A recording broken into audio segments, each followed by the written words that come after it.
The Home Tech Podcast is supported by listeners like you. To find out more, go to HomeTech.fm/support.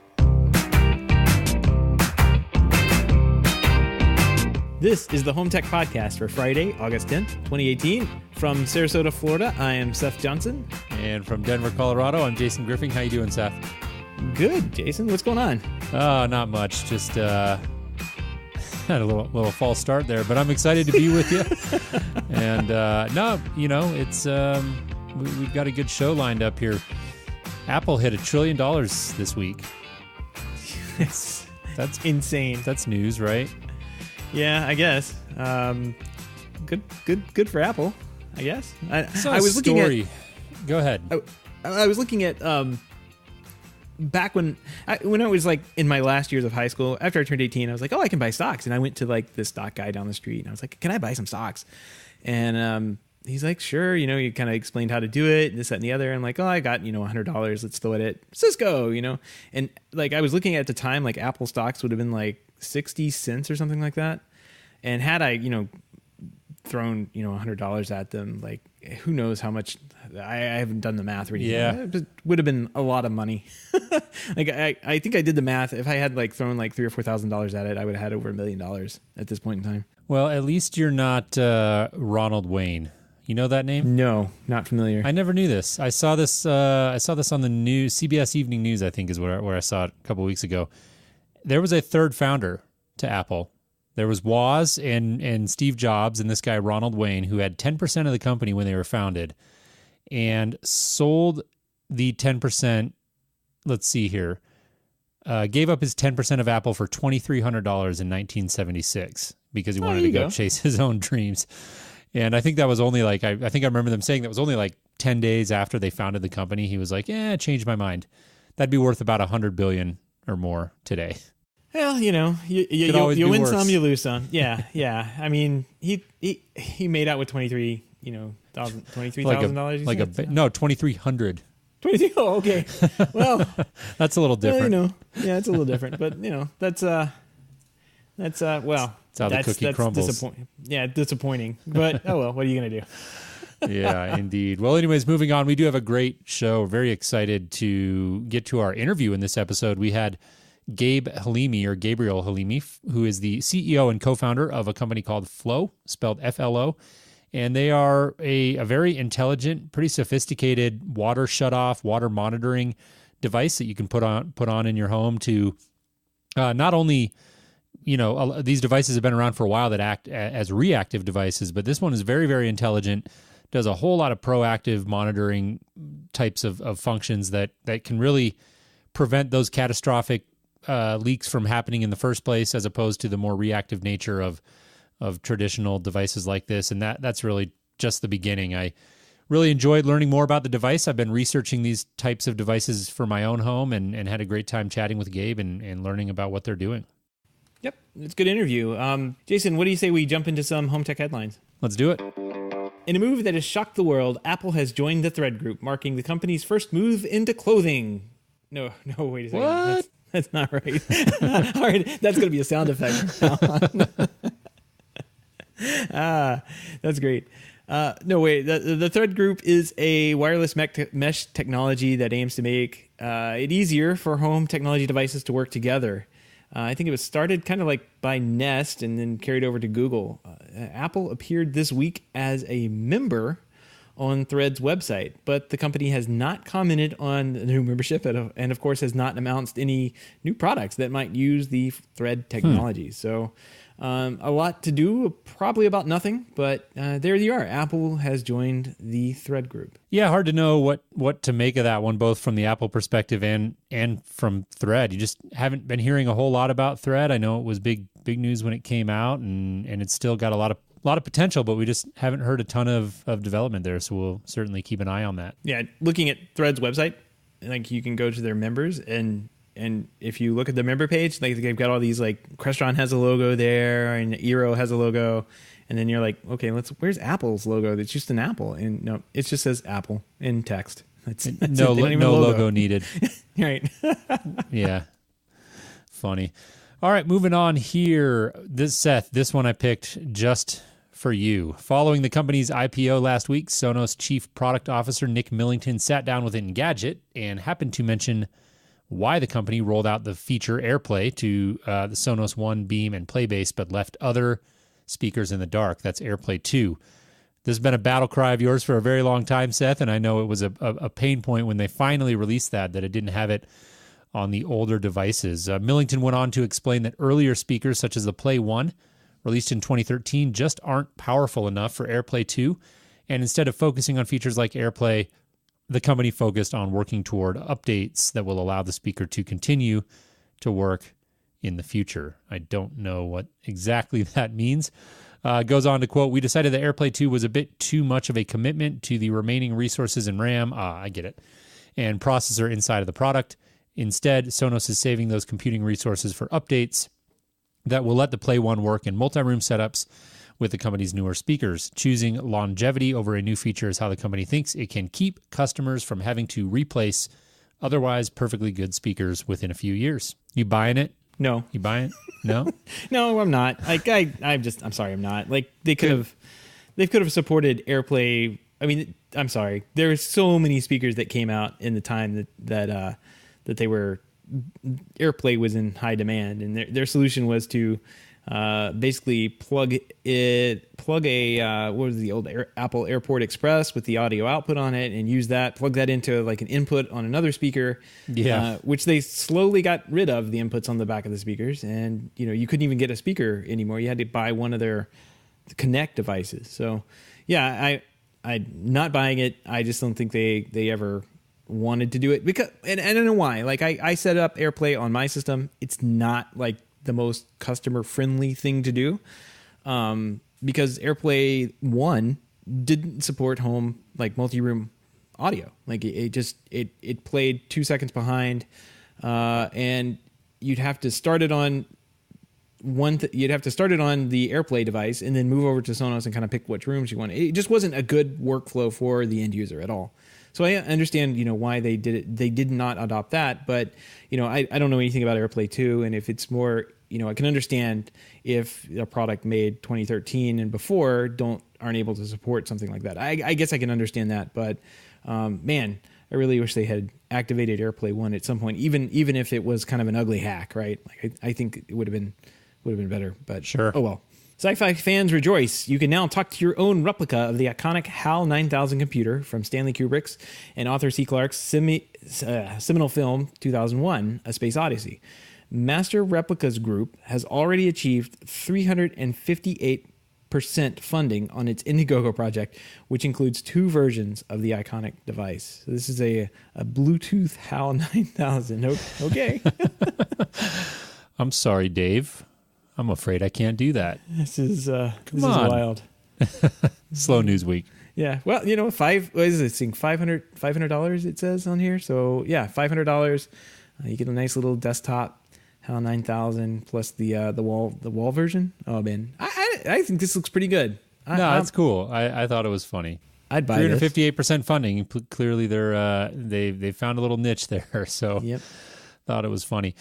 Moving on here, this one not really a news headline per se, but we thought it definitely worth sharing. A great write-up from Bloomberg, and I'm going to just paraphrase it a little bit. It starts out the deck, the little tagline there at the beginning of the article. Every minute, another 6 people cut the cord. The article goes on to say, the reason American consumers are abandoning their cable subscriptions is not a mystery. It's expensive, and cheaper online alternatives are everywhere. But who exactly is responsible for the slow demise of the original way Americans paid for television? That's a far trickier question. And it goes on to identify some of the different areas where cable has just been on this slow demise. So Netflix, Reed Hastings is one of the quote unquote suspects. You've got what's his name, Bob Iger, I think, from Disney. They talk about the bidding wars that have been going on and how it's just really run up the prices of these channels, and just a couple other really interesting facets to the argument. You hear a lot about cord cutting, and you hear a lot about pay TV companies hemorrhaging subscribers. It says this quarter, pay TV giants Comcast, Charter, Dish, and AT&T saw 744,000 subscribers disappear. talks about many believing the day of reckoning has come for the cable bundle. So again, not really a news headline, but definitely worth a read. We'll include a link to it in the show notes at HomeTech.fm/221. And if you're interested in that evolving media and TV consumption landscape, to me is a fascinating topic, and this was a great read. Yeah. I mean, it's like you said, evolving landscape, and man, that's an industry in the midst of a massive amount of change. Mm-hmm. Speaking of change, and press releases I wish happened the day before we record the show. Last week, Charlie Kindle, architect of the Amazon Alexa Smart Home Initiative, now works for Control4. So now we know which system Charlie decided to put into his house. Yeah, that's right. CEO Martin Plain wooed Kindle after he left Amazon in April, naming him Senior Vice President of Products and Services.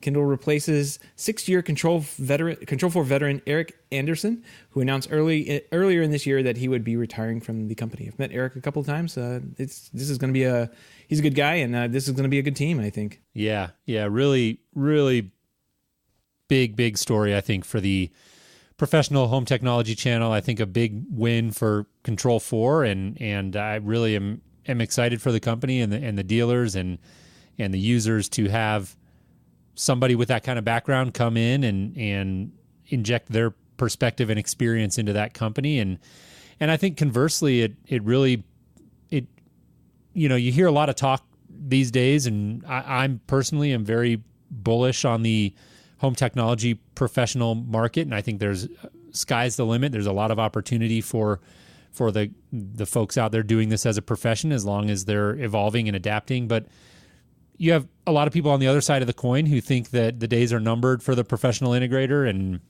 while I disagree, I certainly respect the opinion, and I know it's an evolving landscape, and I understand where those opinions stem from. But to have somebody like a Charlie Kindle with all of his experience on the DIY side come in and join the team at Control4, I think shows his perspective on the potential of this channel. And I wanted to quote very quickly from a blog post that Charlie Kindle put out. He says, "I'm betting on Control4." And that's the title of the blog post. And he says, during my time at Amazon, I witnessed the explosive growth in the smart home. Voice, the most natural interface for the home, has driven consumer demand and acceptance.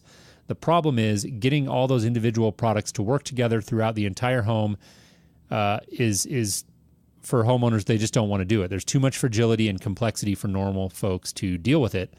He goes on to say, for the past 16 years, I did everything myself. He's talking about his own home.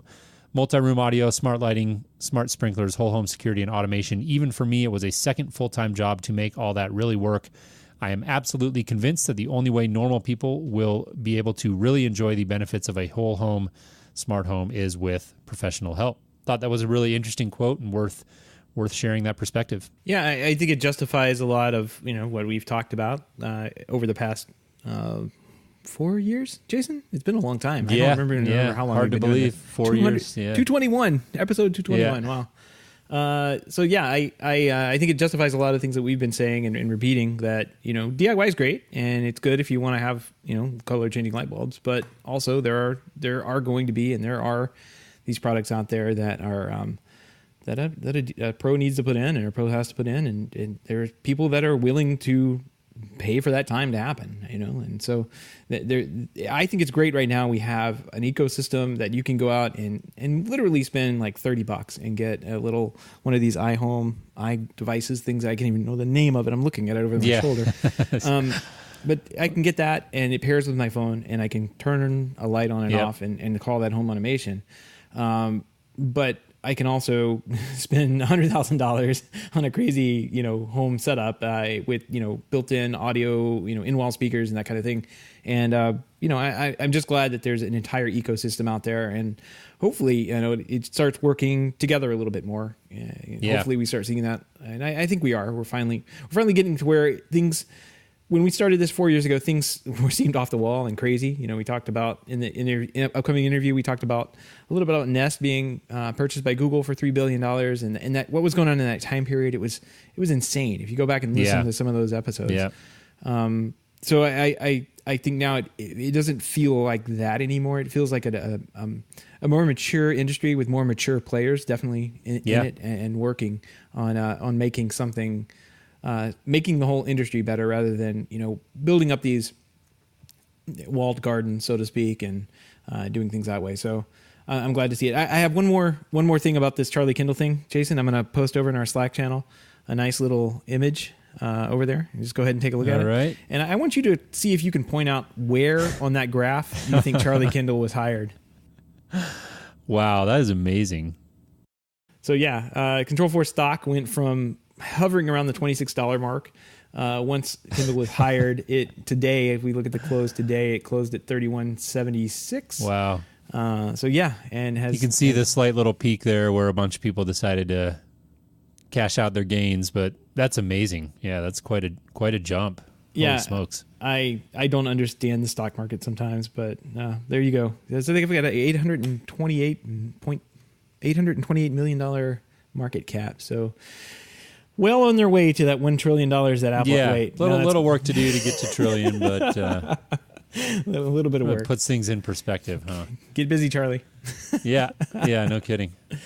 All the links and topics we discussed tonight can be found on our website at HomeTech.fm/221. While you're there, don't forget to sign up for our weekly newsletter, which includes even further analysis as well as other industry news that may not have made the show. Again, that link is HomeTech.fm/221. What? All right, Seth. Well, why don't we go ahead and get into our interview here? Again, we have Gabe Halimi on. He is the CEO and co-founder of Flow. And let's jump in and get started. We'll come back out with a few thoughts. Hey, Gabe, welcome to the show. How are you? I'm doing awesome. Thank you, guys. How are you guys? Yeah, we're doing great. We really appreciate you taking some time to join us. I look forward to learning more about Flow and what you guys are doing in the market. I think it's a great story. And like I said, we're excited to have you on. But before we jump into the product, why don't you give our listeners just a brief personal introduction and talk about your background in the industry? Sure. This is Gabe Halimi. I'm the CEO and co-founder of Flow Technologies. I founded the company with my dad, who's the inventor, who I'm sure we'll talk about a little bit and get into. My background is it's kind of all over the place. I practiced as an attorney for a number of years. While I was in law school, I was an entrepreneur. I dabbled in different businesses, but most significantly and most relevant to the Flow story, I actually spent a couple of years working for a plumbing manufacturing company as their claims manager, dealing with a bunch of plumbing products that failed, and the company was on the receiving end of subrogation claims. So I managed over $6 million of product liability cases. Again, will be very relevant for the story of Flow. Yeah. But practice as an attorney, I ran restaurant operations for a big restaurant company. I did a bunch of different things. And then one day I stumbled into my dad's garage and to see what he was working on. And he was working on an early prototype of Flow, and quit my job and started working in the garage with my dad. And 3 years later, here we are. So, love it. Yeah, it's pretty fun. Yeah. And we'll talk about all that. There's a great backstory there and how you guys sort of came across this idea for Flow and seized the opportunity. But let's set the stage first, just the quick version, the elevator pitch, so to speak. What is Flow for those of our listeners who aren't familiar? Sure. Flow is a water monitoring and shutoff technology for the home. So it's a 3-part system. First, there's a piece of hardware that installs on the main water supply line to the home. And this device learns all of the water usage for the home. There's a bunch of unsupervised machine learning algorithms, artificial intelligence that's learning about water flow, pressure, and temperature, which is all 3 fluid mechanical elements. It can turn on and turn off the water. There's also software, which is the second part of the system. You have a smartphone app, and the system can notify you if you have a leak in your home, if you have a vulnerability that's leading to a leak. You can push a button from your phone and turn on and turn off the water. You can see how much water you've used every day. You can just learn a lot about your water usage and your water system in general. And then the third part of the system is our support team. We don't just leave you hanging and telling you, hey, you have a drop of water somewhere in your home. We actually have a team to help you troubleshoot where the leak may be coming from, and to essentially act kind of like an alarm system, but for your home water. And, we're really solving two big problems with this system. The first is water damage in people's homes is actually far more likely than I think most people think. It's 5 times more likely that someone will file a homeowner's insurance claim for water damage than for fire and for theft. That's about 25% of all homeowners insurance claims. And it's about a $9 billion a year problem. And so it's really frequent. About 40% of homes at some point in their life have a claim. And so there's a big problem we're solving there for homeowners. We experienced one in our own home, my father and I, and the rest of our family, which again is part of the backstory that we'll get into. But it is not fun.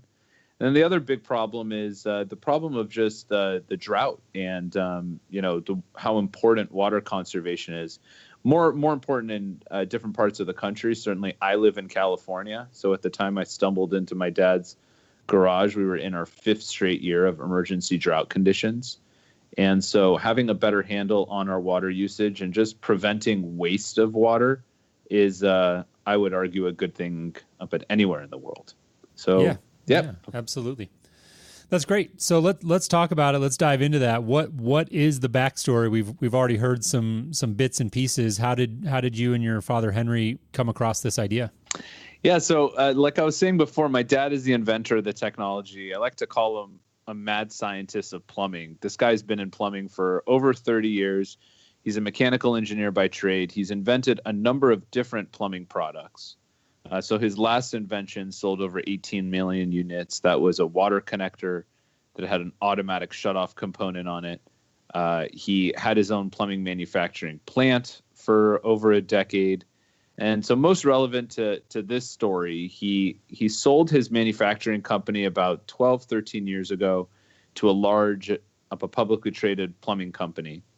And then he started consulting for that company, what was supposed to be a month-to-month consulting gig. He ended up being there for, over 10 years.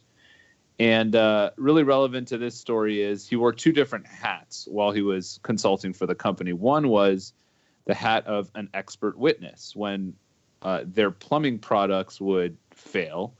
Kind of like how I was describing before, the homeowner's insurance industry will pay out that claim to the homeowner, so they're covered.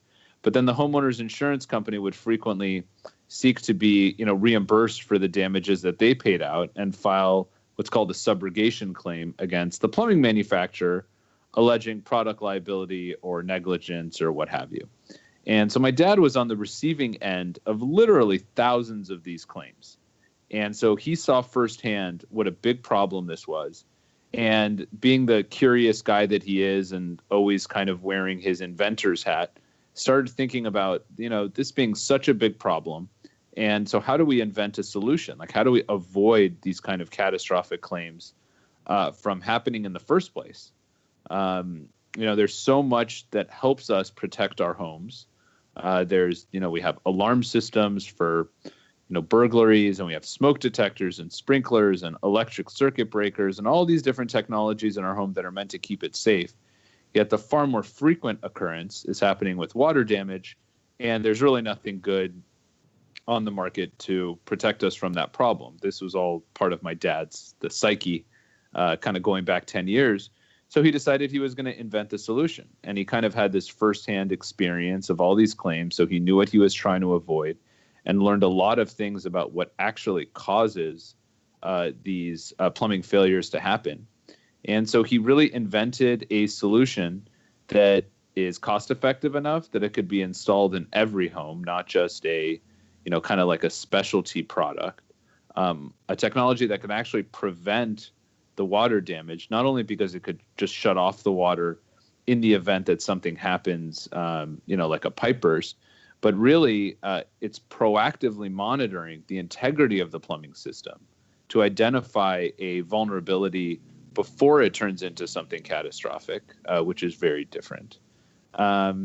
And so, he spent a lot of time on this. And when I stumbled into the garage about 3 years ago to see what he was working on, it was already a fully baked idea. He already had a prototype, and he had it installed on the main water supply line to his own home, and showed me that he could prevent, could catch in its infancy such a small leak.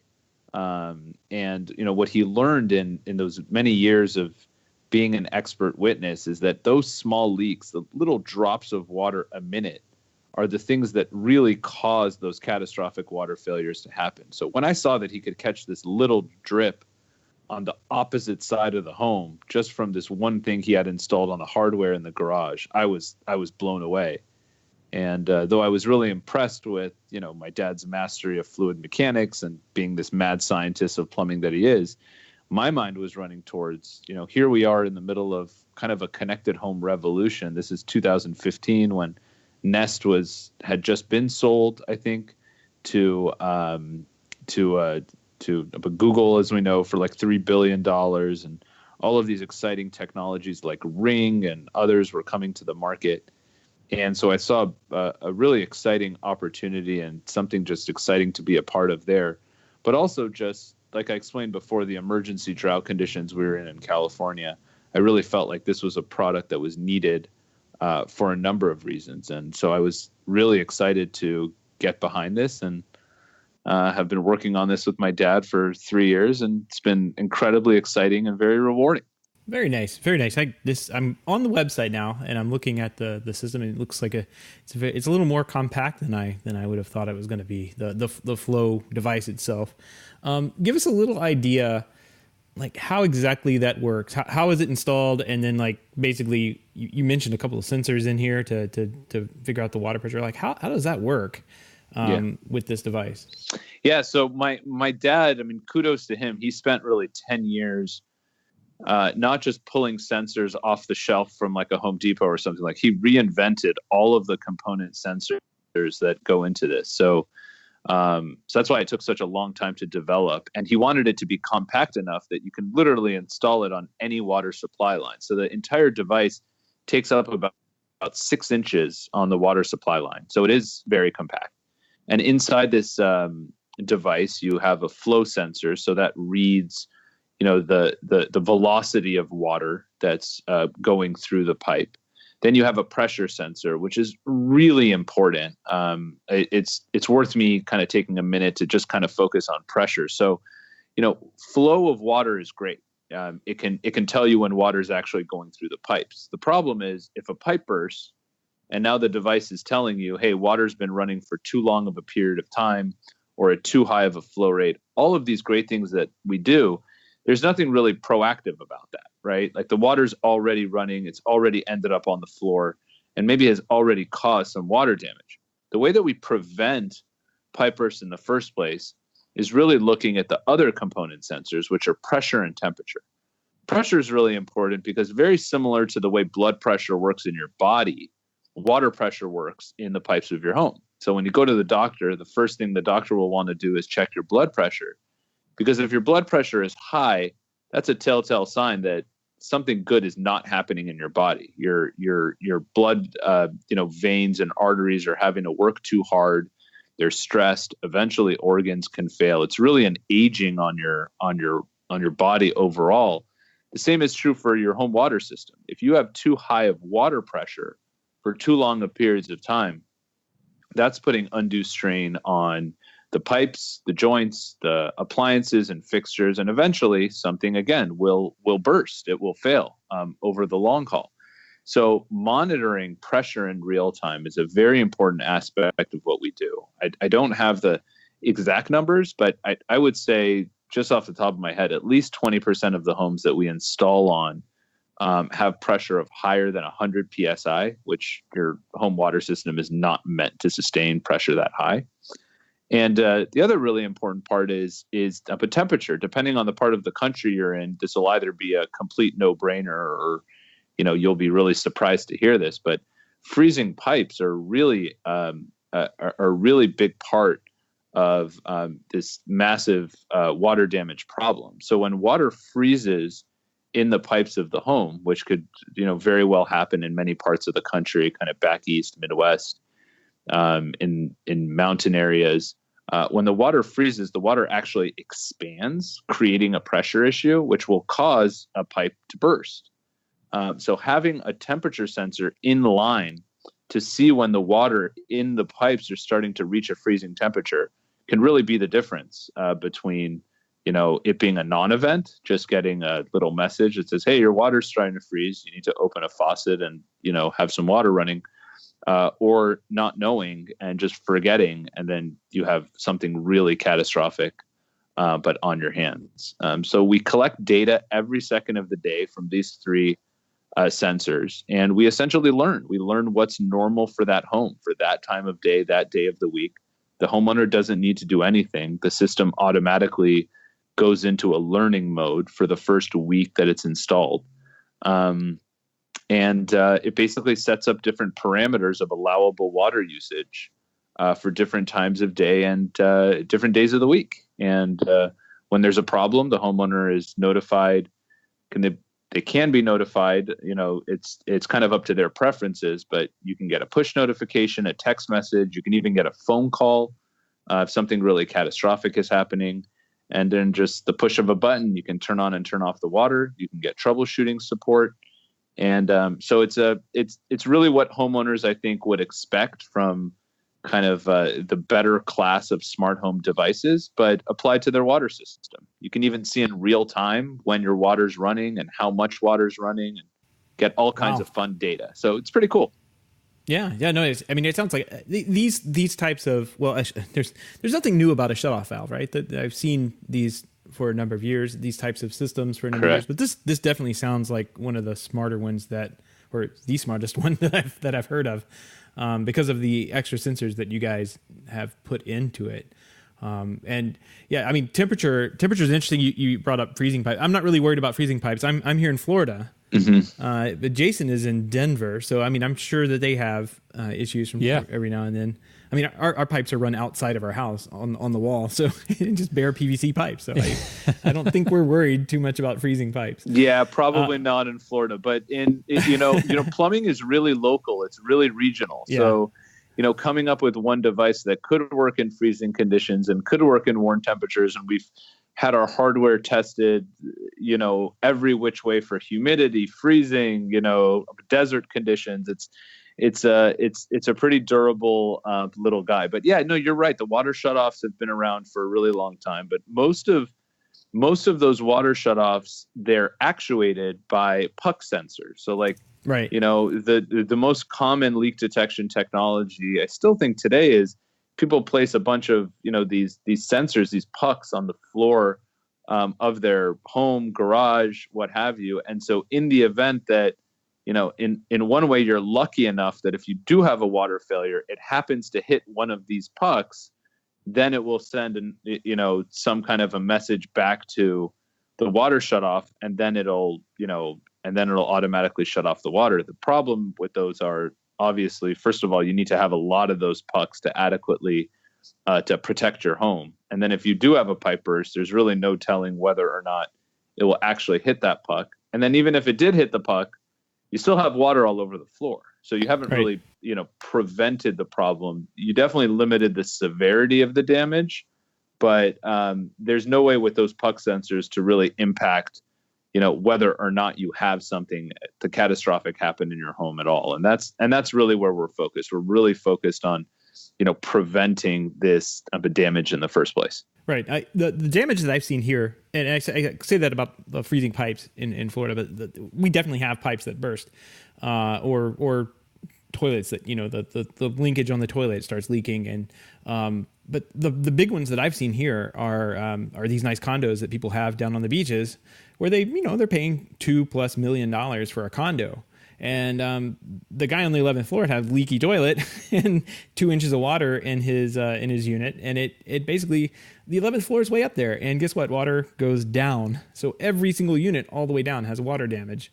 That's exactly right. Yeah, it's a big and most problem. People aren't here to find that out. Like it has to be the maintenance guy walking in the morning going, why is there water dripping down the elevator shaft, to find out that there was a leaking unit. So that's the tough one. So quite frankly, I don't know why these aren't mandated on those types of buildings at this point. But I think they will be. I mean, really, to that point, you see government in different parts of the country taking a more proactive role about how water is used. So, like in California now, any new multi-residential development has to have a sub-metering. So they haven't gone the step of saying you got to have an automatic water shutoff yet, but at least every unit has to be separately plumbed with a separate sub-meter. So, now tenants can keep track of their own water usage better. But most multi-residential buildings built, in the 80s or earlier, they had stacked plumbing. So, one tenant couldn't even tell how much water they were using, and the landlord would have no idea. But to your point, a lot of the momentum that we're seeing for our product, a lot of it's actually coming through multi-residential applications for exactly that reason. You get one tenant who's just not paying attention, or they're out of town. These pipe bursts do happen, and specifically with those water connectors that attach to fixtures like toilets. I mean, those are very much prone to failures at no fault of the tenant, but it just happens. And so when it does, it's not only catastrophic for that unit, it's catastrophic for a number of units underneath it.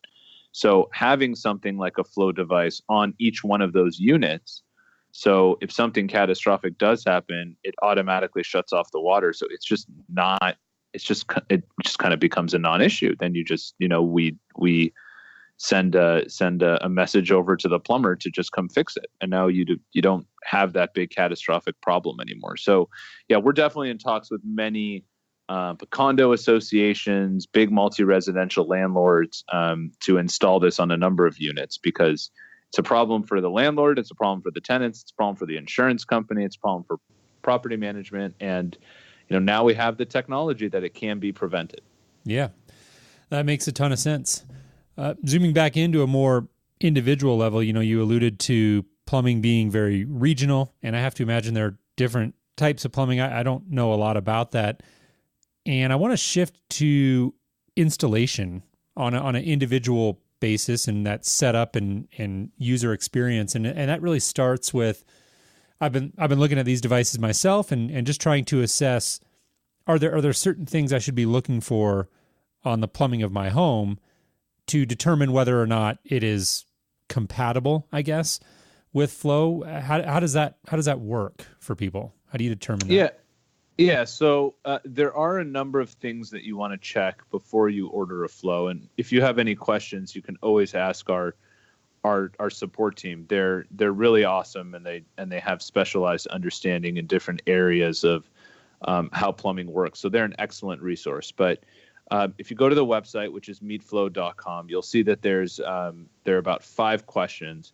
One, you just want to make sure that you can actually access your main water supply line. If you know where your water shutoff is, and if you have access to a main water shutoff for your home, then you're probably in good shape. 2, you do need power to where this would install. So 1, find your main water supply line. 2, find the closest power source, because the flow device does need to be plugged into power. 3, you need Wi-Fi for your home. So this does connect to your home Wi-Fi, and that's how it communicates the data to the cloud, and you can control it from your phone and that kind of thing. 4, you need a smartphone, because you need to be able to interact with the system through the smartphone app. And 5, you need to make sure that your water supply line is not 1.5 inches or wider. I will say that most residential units in the country are 3/4 of an inch line. So unless your home is really big, I would say over 3,500, maybe over 5,000 square feet, chances are you're totally fine with our flow device. But if you have any questions about the size of your water supply line, you can check your pressure regulating valve. You can look at the pipe. But most of the time it says on the pipe what size it is. But if you have any questions, again, you can always reach out to the support operations team. They're at 844-MEET-FLOW. Sure. But I think part of where your question is going is this something you want to install yourself? Is this a DIY product? And the answer is no. I would not recommend, and I frequently try to dissuade people from trying to install it themselves. The biggest reason is because you need to cut into the main water supply line. And so it's not necessarily a very sophisticated install. For a plumber, it's a very, very simple install.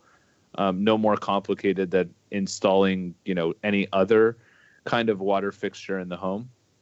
But for the DIYer, because you're cutting into the main line, it means if you run into any problems, you don't have water going to your home. And so that could be a very big that issue. So any plumber, even a handyman, in some places that may not be code to have a handyman do it, but really any plumber or handyman is most likely qualified to do the installation. And we have our own support operations team and our own network. We have a nationwide partnership with American Leak Detection, for example, and they're in 44 states, and they could very easily be sent out to do the installation for you. When I have a plumbing project come up, my wife instantly knows that I'm going to Home Depot at least 5 or 6 times that day. Yeah, I can tell you that we had in our house here, we had I forget, there's a couple different kinds of valves, and we have one of the older valves, several of them down by our shutoff, and one of them was stuck. And so we needed to get it replaced so that we didn't have a stuck valve, and God forbid, something happened and we couldn't close the water. And so I took about half a second looking at that project, and I'm fairly handy and like to take on projects. And yeah, like you start talking about the main water line of the house, and that's not for the faint of heart.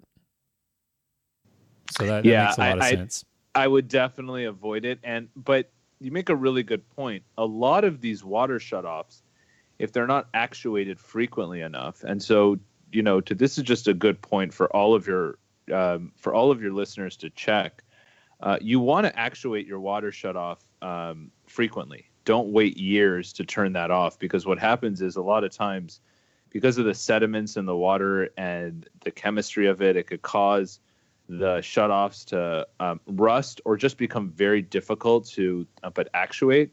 The nice thing about our flow device, one of the kind of main features of our device is we run a pressure decay test on the water system. I'll explain what that is in just a second, but that test requires the water shutoff in our device to be actuated every single day. So every day we're turning the water to your home on and off, and we're doing that at a time when you don't use your water. Our system is smart enough, uses machine learning algorithms to learn when water is being used and not being used. So in the average home, we shut off the water like at 3 a.m. for a few minutes. But by doing that, it's not only checking for those small leaks, but it's also just making sure that your ball valve is working properly. And so in the event that we see that a ball valve is not closing all the way, we can send an alert to the homeowner and we can help get that fixed. So what happens with a lot of those older generation shutoff devices, the ones that you guys were referencing earlier, those have been prone to having major problems when you have those puck sensors placed around your home for years. You never have water damage, and then all of a sudden in year 3 or 4, you have that pipe burst. It's it hits the puck, and then it sends the message over to the water shutoff. But because it hasn't been actuated for 3 or 4 years, now it doesn't shut off the water. And so that's something that you would not run into with but our system. But to whether or not you get our device, I highly recommend that everyone find where your water supply line is, and just to check that shut off and make sure it's working properly in the event of an emergency, so you can shut off the water and know where to go. Yeah, we discovered it when we were down there figuring out how to drain our irrigation system, and so I just started checking all the valves to make sure. And I never knew it was something that you should do regularly, but that makes total sense. And I know it's something I've been conscious of ever since I found that stuck valve. So that covers installation, and that makes a lot of sense. And I know, like, when I had the valve replaced down here for the plumber, I mean, that was like a 45-minute job. They were in and out, very, very simple operation. so to speak, for them to do that. Moving away from the hardware and talking about the software user experience, walk us through the setup and a brief overview of the day-to-day user experience of the app. I know there are several different modes as well, like home, away, and sleep mode. So if you can give us a quick overview of that, it would be great to know. Yeah, sure. I mean, the user experience in terms of the setup is very similar to other smart home devices. If you have a Nest Cam or thermostat or a Ring device, I mean, the way you unbox it, plug it into the power, pair it to your home Wi-Fi, pair it to your smartphone. I mean, it's pretty much exactly the same experience as those. The difference with our device is after you pair it to your smartphone and your Wi-Fi, that's when you want the professional installer to come in and actually install it on your main water supply line. But you answer a few questions during the setup process about what the size of your home is, what kind of fixtures you have in your home. So it'll ask you, like, for example, if you have a swimming pool, because if you do have a swimming pool, then it may be totally normal at some parts of the year for it to see a hose-like water flow rate running water for an hour, 2 hours at a time if you're filling up your swimming pool. If you didn't have a swimming pool and water was running for 2 hours straight, that would much more likely be a problem. And so it would alert you sooner as to that kind of problem happening. So answering those questions really does give the machine learning algorithms a leg up in terms of learning what's normal in your home faster. Because like I explained before, there's a week learning that the device does before it starts, sending you alarms if it thinks something is abnormal. But you may have set up your device in the middle of winter where you were not filling up your swimming pool that week, but then in the summertime you would be filling up your swimming pool. So the device just it learns. The homeowner doesn't really need to do anything from the first day that you have the device professionally installed. You have a dashboard to start seeing how much water you've used every day, see your water usage in real time from a flow, temperature, and pressure standpoint.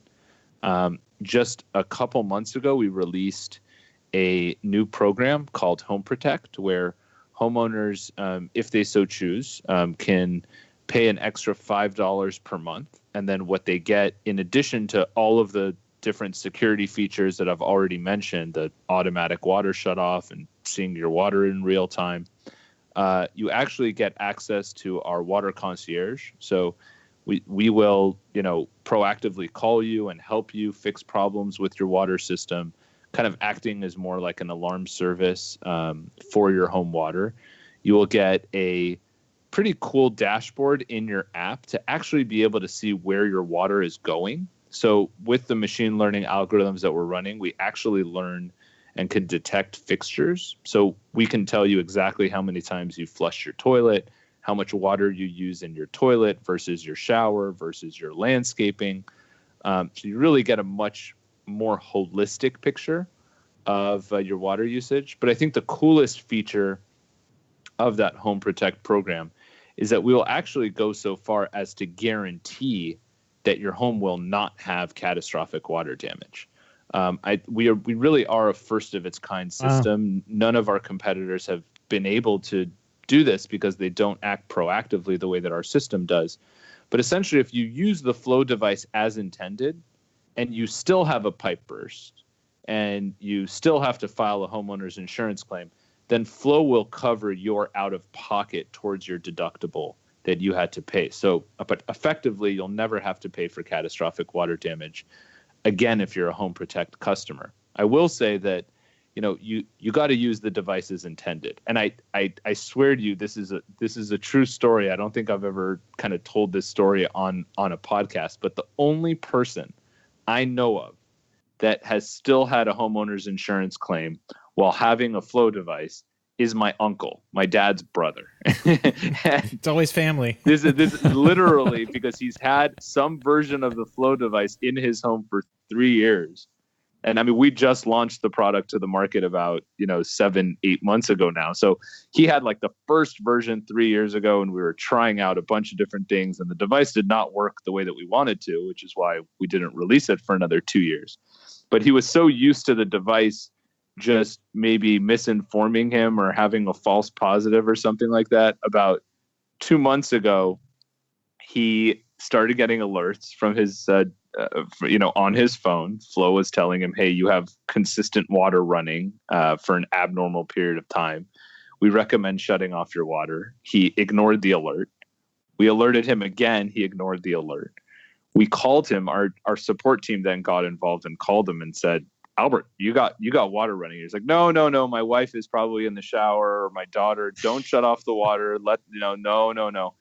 And finally, his daughter calls him about 20 minutes later and was like, Dad, there's water throughout the ground floor of the house. It's in your office. And he's like, oh man, Flo was right. And so that's like the only time we've run into that problem. So you got to actually listen to Flo. If you just ignore all of the alerts and then, try to then collect on Home Protect, you probably won't get very far. But if you very simply just listen to the advice that Flo is giving you and take care of your home, it's a pretty unprecedented kind of the value proposition that we're able to offer homeowners. Yeah, that's a huge difference, because I mean, you guys are literally you're putting your money where your mouth is, right? Because there's not I can't think of anybody else that is doing that kind of guarantee in this industry. So that's a big advantage you have. Yeah, there is no one else that's doing that, and we're very comfortable doing it because we really can avoid catastrophic water damage. That's what we do. And so,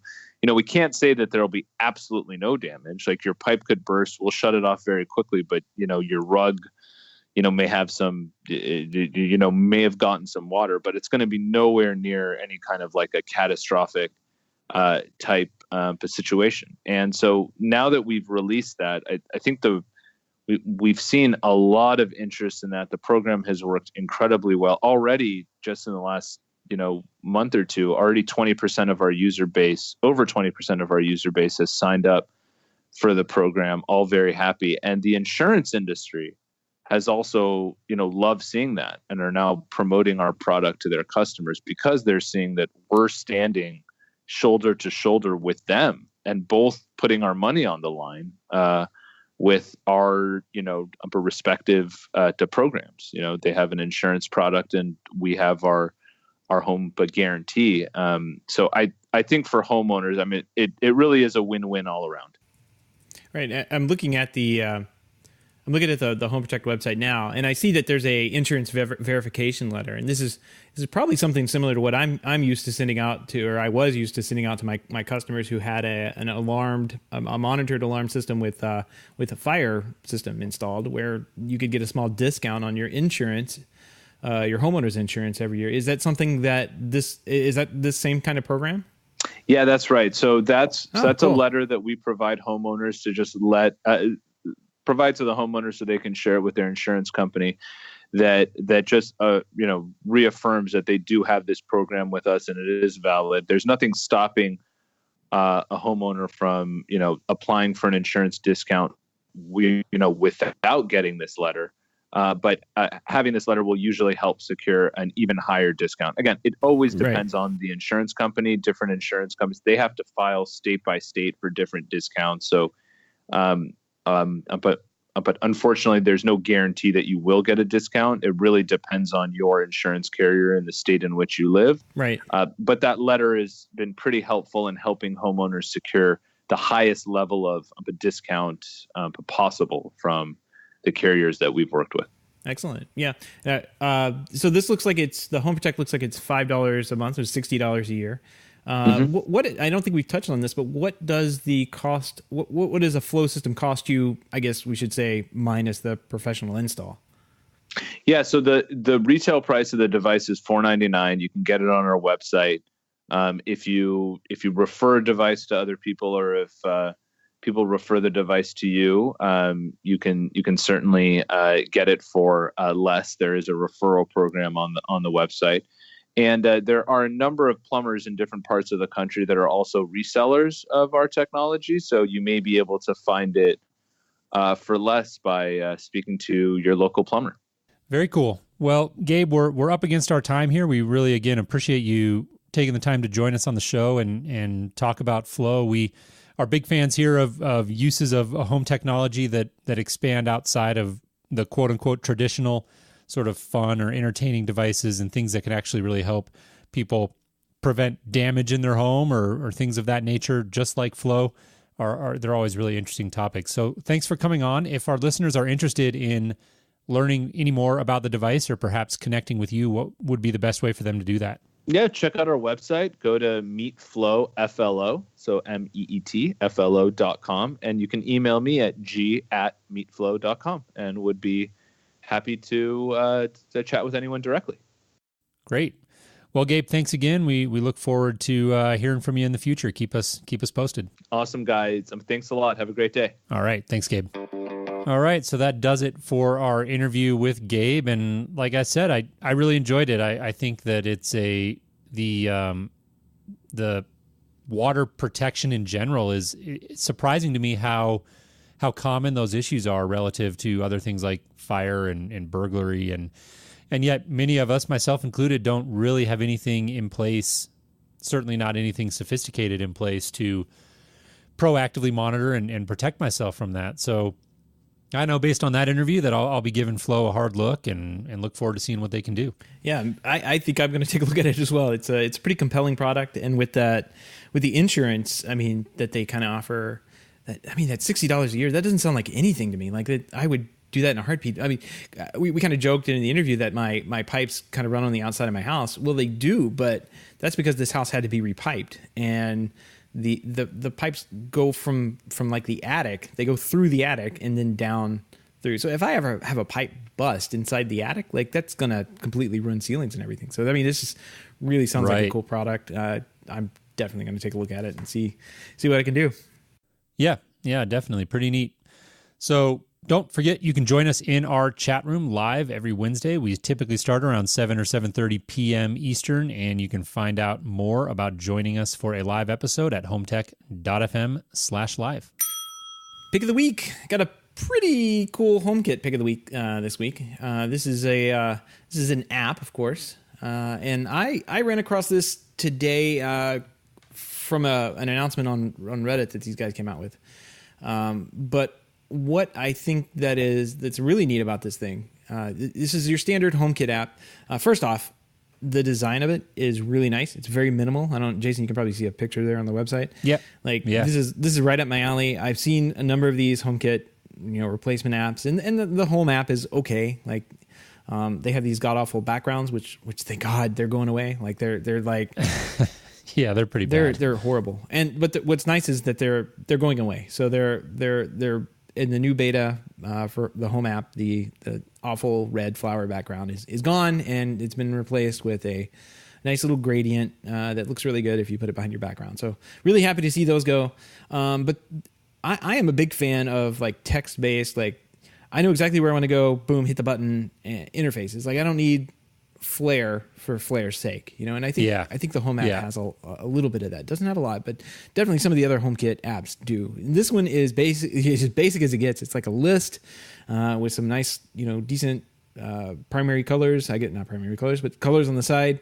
And you've got custom views, automation, scenes, services, service groups, accessories, like anything that you wanted to really drill down into. You can drill down to pretty quickly on this app because everything is covered right on that one page. But what really I liked about this is that these guys have figured out how to back up and restore HomeKit configuration. Yep. And this is what they announced with their new version 3.2.0.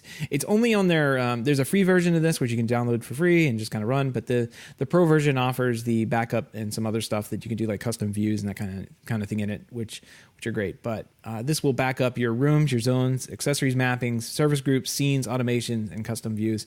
This has been a major complaint from the HomeKit crowd for a long time, and I think it's been kind of like tough to do. But this guy has figured it out, and he says he's got it working. I haven't tried it yet, but I've taken a couple backups, and to get the paid app, it's like $7, which if it's worth it, I think it's worth it. Especially if you can get backups out of it, and especially if you like having different HomeKit interfaces. Right. So, yeah, I think it's a good pick. Yeah. I just did a backup actually. Yeah, It went right in. Pretty good. Yeah. Just as we're speaking. Wow, look at that. It's that easy. Yeah, I saw that news come across too, and I thought that was pretty neat. The ability to back up especially is nice. Like they talk about the use case of, you may have different automations set up for wintertime and summertime. I thought is just one simple example to sort of crystallize where that might be useful, right? So the ability to quickly toggle between those is pretty neat, and I'm in agreement with you. I think the interface looks nice and clean, and that's always a good thing, especially when you hold it up side by side to the home app that I'm currently using. These guys' not website so nice. is well, just upgrade to the beta version of iOS 12 and get rid of that stupid background that's on there. So yeah. Let's see, the website for these guys is controller-4-homekit.com, and there's really not much there other than there's a press kit link that has all this information on it. But we'll make sure that we get this into the show notes and go out and support this guy. $7 isn't that much, and looks like he's doing a pretty good job. Yeah, totally. All right, well, moving on, we wanted to take this part of the show to remind everybody listening about our upcoming HomeTech Happy Hour being held out at CEDIA 2018. We're really, really excited about it. I'm excited for CEDIA in general, but especially for our HomeTech Happy Hour. We did this last year, doing it again this year on Thursday, September 6th from 5:30 p.m. to 7 p.m. So we're doing it nice and early. We know there are big events. I think Control4's got their big party that night, and I'm sure there are several others, so we want to do this early and make sure everybody's got time to go out and still do their planned evening festivities. So again, shenanigans, yeah, exactly. 5:30 p.m. to 7. This is being held at the Field Irish Pub and Restaurant right there by the convention center. And if you're interested in joining us, please do. It's absolutely free to attend. HomeTech.fm/happy hour, and please take a minute to go there and fill out the form to let us know you're coming. So we've got a head count. Once again, that's HomeTech.fm/happy hour. Yep, and we want to give a huge shout out this year to Chow Mein Software and Apps. They have stepped up, like at negative 24 hours before I launched this thing. They stepped up. That's right. Looking at this page, and stepped up and became our happy hour host. So that's the lead level sponsorship of this. They'll get they've got the logo and links to the websites and everything that they do on our website. But if you don't know about Chow Mein, they have been primarily a Control4 software development house. Like they've been doing Control4 drivers for a long time, but since like the last year or so, he's really branched out, and they're doing Crestron, Elan, RTI, QSys, which is a huge system in the commercial. Like it's really taking off in the commercial world, and URC. So they do two types of drivers. One that they kind of like do their own, and they sell their own licensing and everything. If you're a dealer, they give you free showroom licensing. And then if you're a manufacturer and you need like one of those drivers written for one of those systems, you can contact them, and they will basically use their marketing power to make sure that everybody knows that you have that driver available. So, the drivers are called different things in different systems. I think some systems call them modules or something like that, but it's kind of the same idea. It's all software and making machines talk to machines. So if you have that need, or you want to check out their drivers, go over to chowmeinsoft.com. And of course, links to that are at our website, HomeTech.fm/happy hour. Just click the link at the top of the page, and that'll bring you to that page too. But we've got them as our happy hour hosts, and thanks so much, Chow Mein. Yeah, we really appreciate it, and like you said, Seth, we announced it. I don't even know if we had the announcement out, if they were listening live or what, but they moved very quick to sponsor it, and that's a tremendous show of support. And I'm flattered and honored to have a sponsor for our happy hour this year, and so again, it's absolutely free for our guests to attend, and be sure to thank our sponsor if you do. We'd love to have you there, and we do have some opportunities for a friend of the show sponsor at a lower price point if you're interested in contributing, so everyone can have a good time. Complimentary. We would absolutely welcome that. And again, HomeTech.fm/happy hour if you are interested in learning more. Yep, absolutely. If you have any feedback, questions, comments, picks of the week, or great ideas for the show, give us a shout out. Our email address is feedback@hometech.fm, or visit hometech.fm/feedback and fill out the online form. Absolutely. We would love to hear from you. We definitely read all of those messages. So reach out if you have any of that feedback. And in closing the show, we want to give a big thank you to everyone who supports our efforts here, but especially to those of you who are able to financially support the podcast through our Patreon page. If you don't know about Patreon, head on over to HomeTech.fm/support. Once again, that's HomeTech.fm/support to learn how you can support the podcast for as little as $1 a month. Any pledge over $5 will give you a big shout out on air, but every single pledge gets you an invite to our private Slack channel, The Hub, where you and other supporters of the show can gather every day for inside baseball conversations about all aspects of home technology. We would love to have you there. If you want to help out, but you can't support the show financially, we'd appreciate a 5-star review in iTunes or positive rating in the podcast app of your choice. 5 stars. 5 stars. No, 5 stars. Yep. That's it. We want those 5 stars. Jason, I'm looking at the calendar right now, and it says here that like we'll be seeing each other in San Diego in like 3 weeks when this airs. Yeah. It's coming right up. Really excited. It's going to be a great show. We're at One Vision. We're doing a few workshops out there that I'll be participating in and helping lead with a colleague of mine, and so really excited for that opportunity. And come by the One Vision booth on the floor if you have a minute and want to come say hi. That's where I'll be hanging out most of the time, and then of course at our happy hour. So looking forward to it. Absolutely. And Greg's in our chat room tonight, since he's the only one there that I can tell. Greg gets a free plug for his That's right. thing. It's a nice class. What is it called? The Art of the Takeover? What is that thing called, Greg? Put it in there. Yeah, I think it is the art of the takeover. All right, the Art of the Takeover job. Yeah, that's it. Make sure you sign up for that class. It sounds like a really cool class. And Greg got a lot of good feedback last year. So go check that one out. Art of the Takeover job on Wednesday morning. And it's on Wednesday morning, and he'll have it written by Tuesday night. Awesome. That's kind of how I'm feeling right now. It's a little daunting. Yep. So anyways, all right. Well, thank you everybody so much for tuning in. We really appreciate it, and we'll look forward to connecting again next week. Seth, thank you. Have a good week. Yep. Have a good week, Jason.